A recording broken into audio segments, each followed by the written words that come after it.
Hello, welcome to this webinar. Today we're talking about effective turnaround programs for at-risk customers. I'm Johan Nilsson. I'm a CEO and founder of Start Deliver. So we will do this webinar for roughly 30 minutes today, and you feel free to ask questions in the Q&A tab. We will also record this, so you will get it afterwards, of course. So Start Deliver, we make a customer success platform, a purpose-built platform for customer success teams. And we also host an academy for customer success.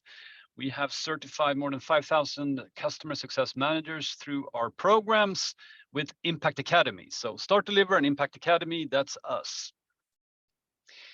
And this is me, and you will get the recording, you will get the material from today, so don't worry about that.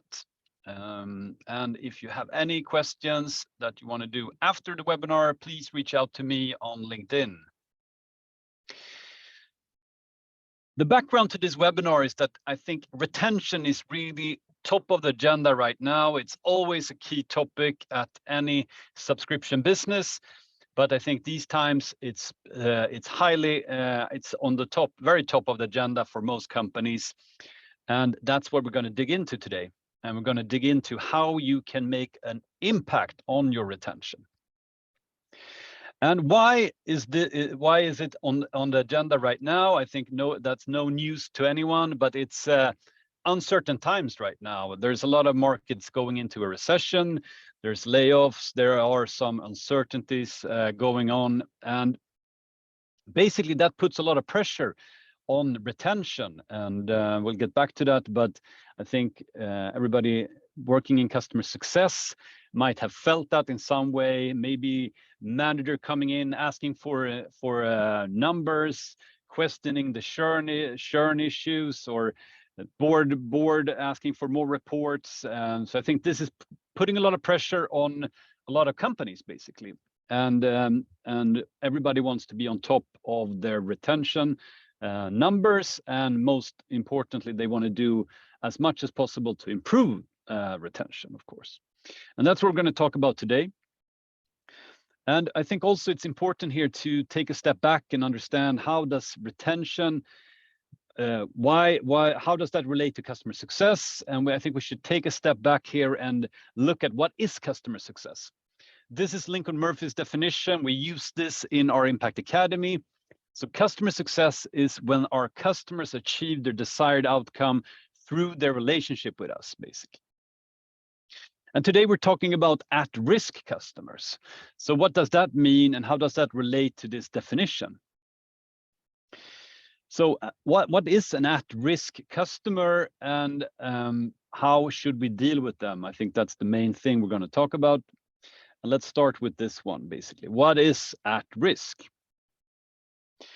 And a customer is at risk when they're not on a path to achieving their goals with us. If they're achieving their goals and they know about that, they are not at risk. But if they are not achieving goals and they're not even on a path to achieving their goals, they are at risk.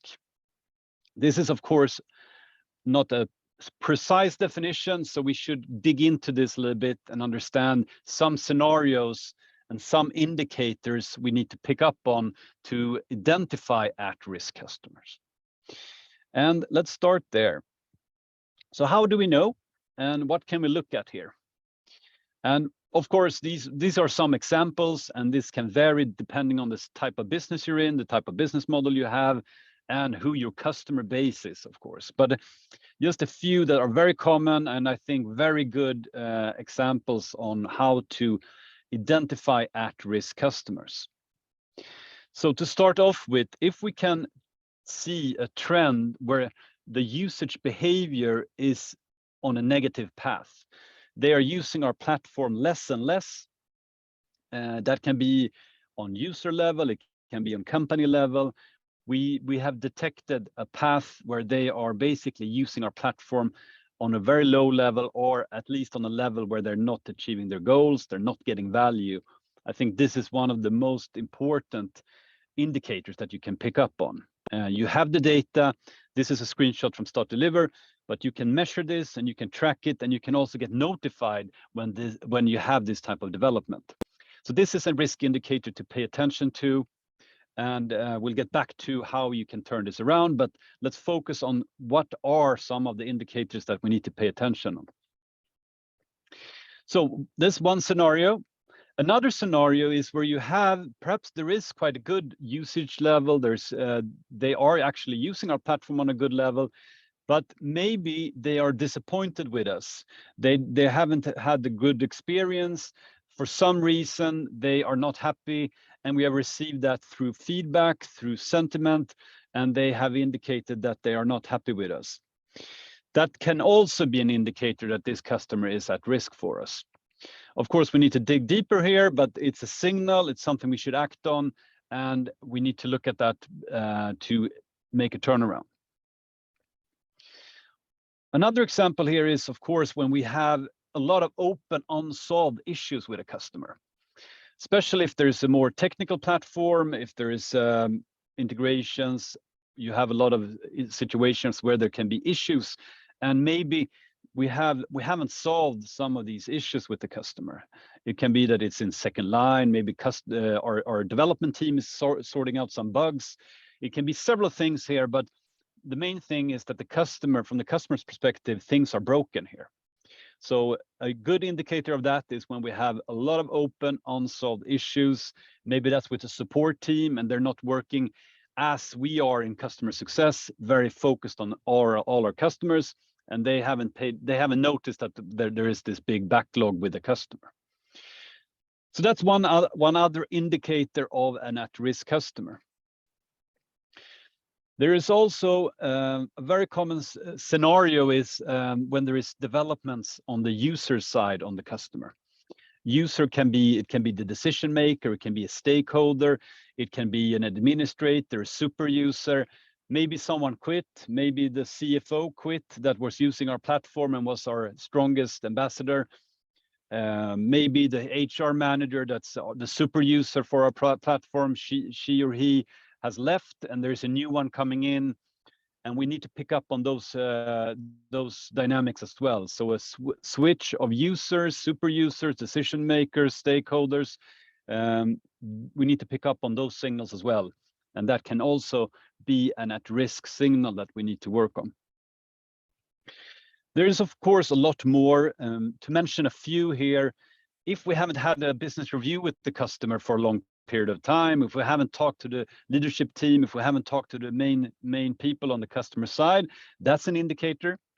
If there's been significant changes on the customer side, maybe they have been acquired, maybe they have acquired other companies. So all these things happening on the customer side we need to pay attention to as well. Of course, also, if they haven't paid the invoice, for instance, or they're lagging on payments, that can be an indicator. And of course, when we have a close dialogue with customers, sometimes we will get it from them that they are reviewing us as a vendor because they're looking at alternatives and so on. So there's also other types of at-risk signals we need to pick up on.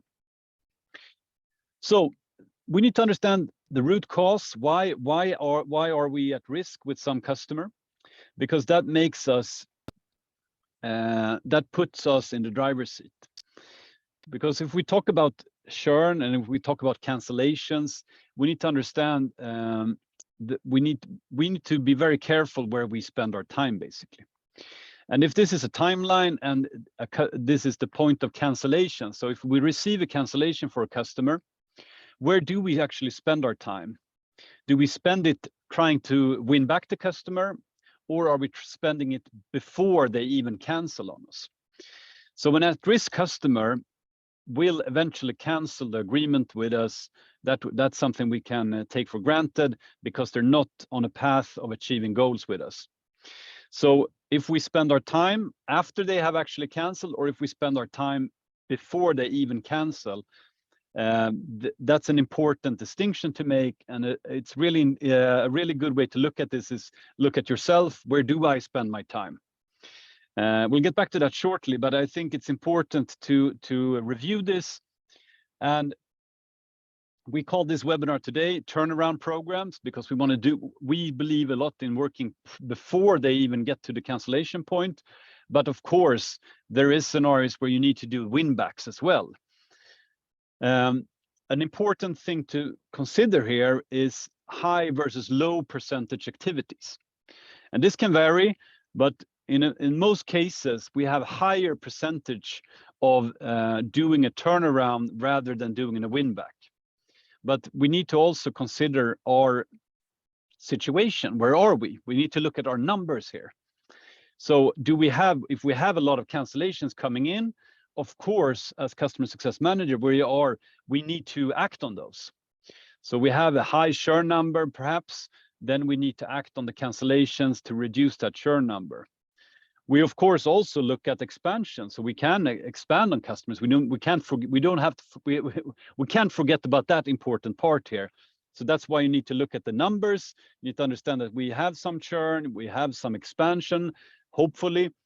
We also need to look at what are the win back chances here. If we have received a lot of cancellations, can we win them back? We should of course do that as much as possible. But how much potential do we have also in terms of expansion here?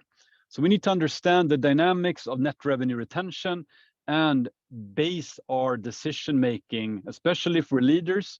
We need to look at where should we spend our time, where should the team spend time, where do we have high percentage activities that will give good returns, basically, and where do we have low percentage activities. And in some cases, I would say in most cases, win backs have lower percentage than turnarounds. But you need to play the field here, and you need to, of course, optimize for where you are and your situation.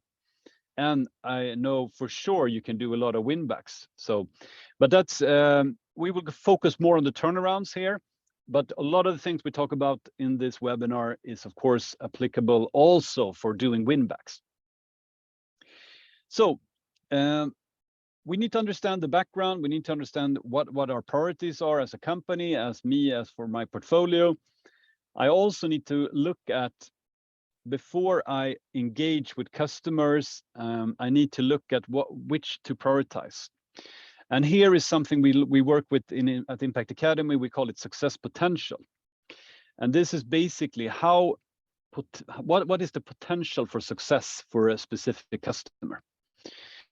And we can break this down in different parts. From a technical point of view, do they have success potential with us? From a functional fit point of view, do they have success potential? From a resource fit, do they have potential? Competence fit, do they know how to work with us, how to work with our platform?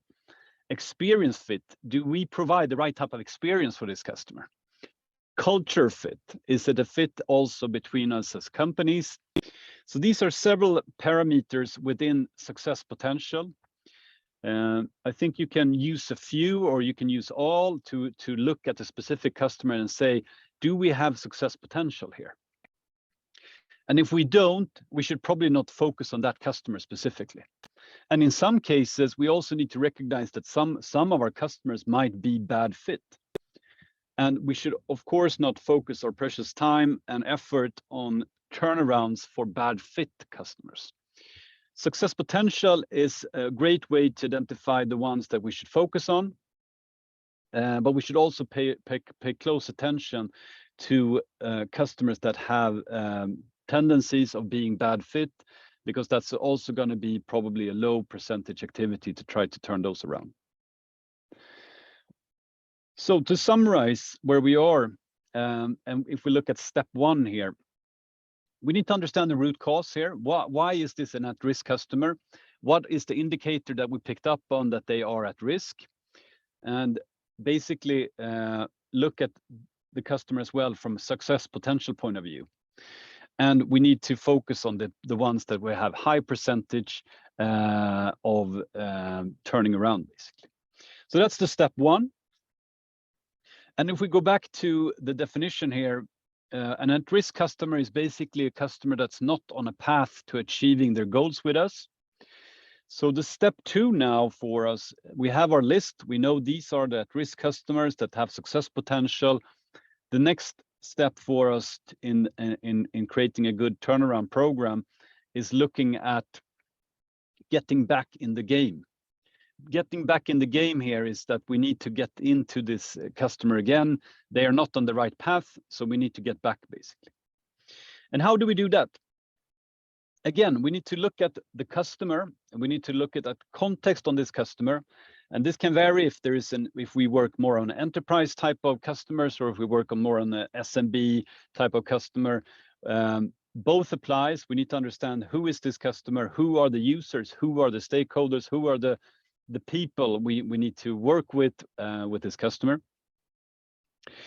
And before we engage here, the key is to do preparations. And at the Impact Academy we have a customer success management brainstorming framework, because a lot of time we kind of rush things and we don't do the preparations that's needed. And to share some of this with you today, there's of course a lot more when you go the training program, but we need to understand the context. We talked about that, the why is this at risk, of course. But here's also a key thing here is to look at, make an analysis. What is the strengths, the weaknesses, the opportunities, the threats of this customer? SWOT analysis is nothing new, probably you heard of it, but it's a great way to look at an at-risk customer to see what are the strengths of this customer. Maybe we have one really good user that we have a good relationship with. That's a strength. What is a weakness here? The weakness here is that the decision makers is not involved. We haven't talked to them, or they have changed, or something has happened. What is the opportunity here? Yes, they have success potential. We know other customers similar to them that are really successful with us, and we know what to do. What is the threat? The threat here is, of course, that since we don't have the stakeholder involved, that person might cancel with us, for instance. So making a SWOT analysis is really good way to brainstorm as a preparation for this turnaround program. Looking more at brainstorming is about creating a hypothesis, and it's about preparing what questions to ask for the customer. We want to engage with this customer, and we want to do that prepared. And preparation is both about looking at the SWOT, it's about having a hypothesis, it's also about what questions should I ask this customer to get them where I want.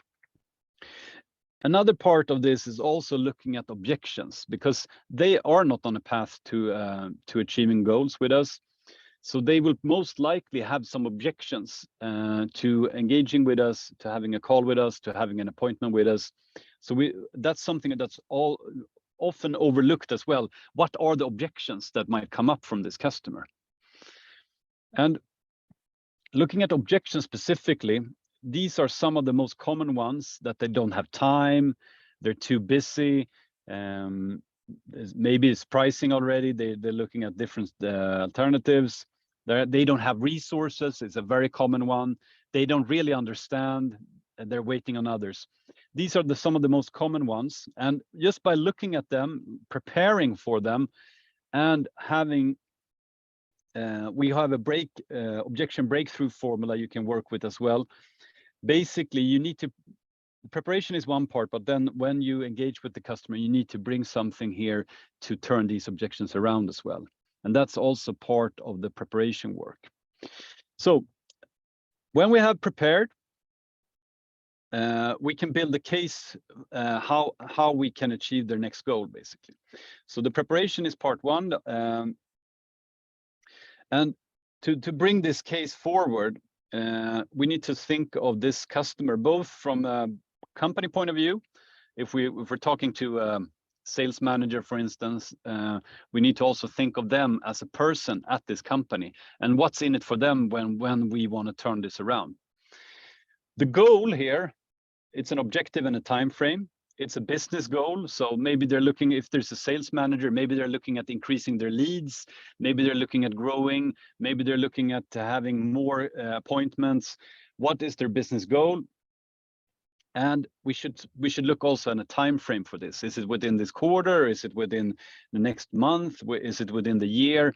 We should have a business goal together with this customer. And to get there, sometimes we need to gather some information.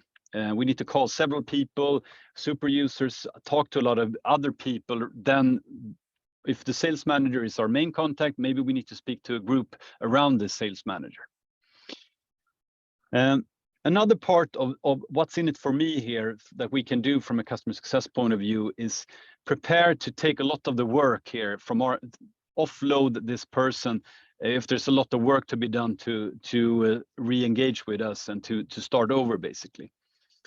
So some of these things we need to think of both on the company perspective and also from the main contact point of view. If this is we use the sales manager here, who is he or she? And how can we make lives easier for this person as well? So we need to build this case. We need to bring the next step here is to take this to them basically. And if this is an at-risk customer, we need to also be aware that we are fighting status quo here. We need to make changes to make things happen on their side. And a common mistake here is that we do little over a long period of time. The best way to make a turnaround is to be very focused and have some intense actions with the customer. When we have done these preparations, we can actually do quite a lot, and we have the intent right here.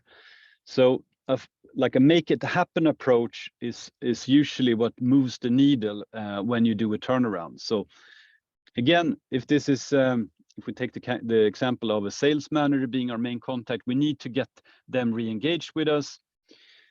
We have prepared. We need to make the calls. We need to go visit if we can. We need to have the webinars, or sorry, the meetings, the web meetings, whatever it takes. It's usually some work to be done here, and it's better to do that very focused for a specific customer to really make this change that needs to happen. So we have a case. We have to be aware that we are fighting a status quo. They need to change for us to make the turnaround. And the last part here about making this happen is that it's usually easier to see these a little bit as steps. So it's a step-by-step process here, where sometimes even if we have a big plan for them, we need to look at what can we do to just get things moving. Sometimes we need to just clean some data. We need to update some integrations. We need to start by just looking at the report they might need. We need to also see that sometimes there is baby steps here before we get them all engaged again, up and running, back on track. So if you have some smaller things you can do immediately, try to do those to just open the channel with the customer as well, get to know them more, build trust, and that's going to start the ball rolling on getting them fully engaged with us. So I think that's just sometimes we try to do everything in once, and if that doesn't happen, then we let go. Look at us also at small steps can make a big difference here. And we need to finalize things here. We need to make sure that we really see progress. So at-risk customer, we understand the reasons for them being at risk. We have prioritized them based on success potential. We have done the brainstorming, we have done the preparations. We're now engaging with them. We need to see them basically starting using our platform, getting going. That's when we can unflag them as at risk, basically. And that's both on a company level, of course, but if you're in head of customer success, if you're in the leadership team, you want to see that happening on the whole customer base, and see more and more customers moving up from the at-risk batch to basically being in the engagement or the adoption batch. So we need to track that all our actions actually have an impact, and to do that we need to keep measuring these at-risk customers, so we don't just leave them after a few calls or after a few meetings, but actually see the progress happening. So that's the last part of these effective turnaround programs. You need to follow up that we follow through here, and that we really make the difference for them. So with that, I'm going to wrap up for the webinar. We will have some Q&A, but thanks a lot for joining, and hope to see you all soon.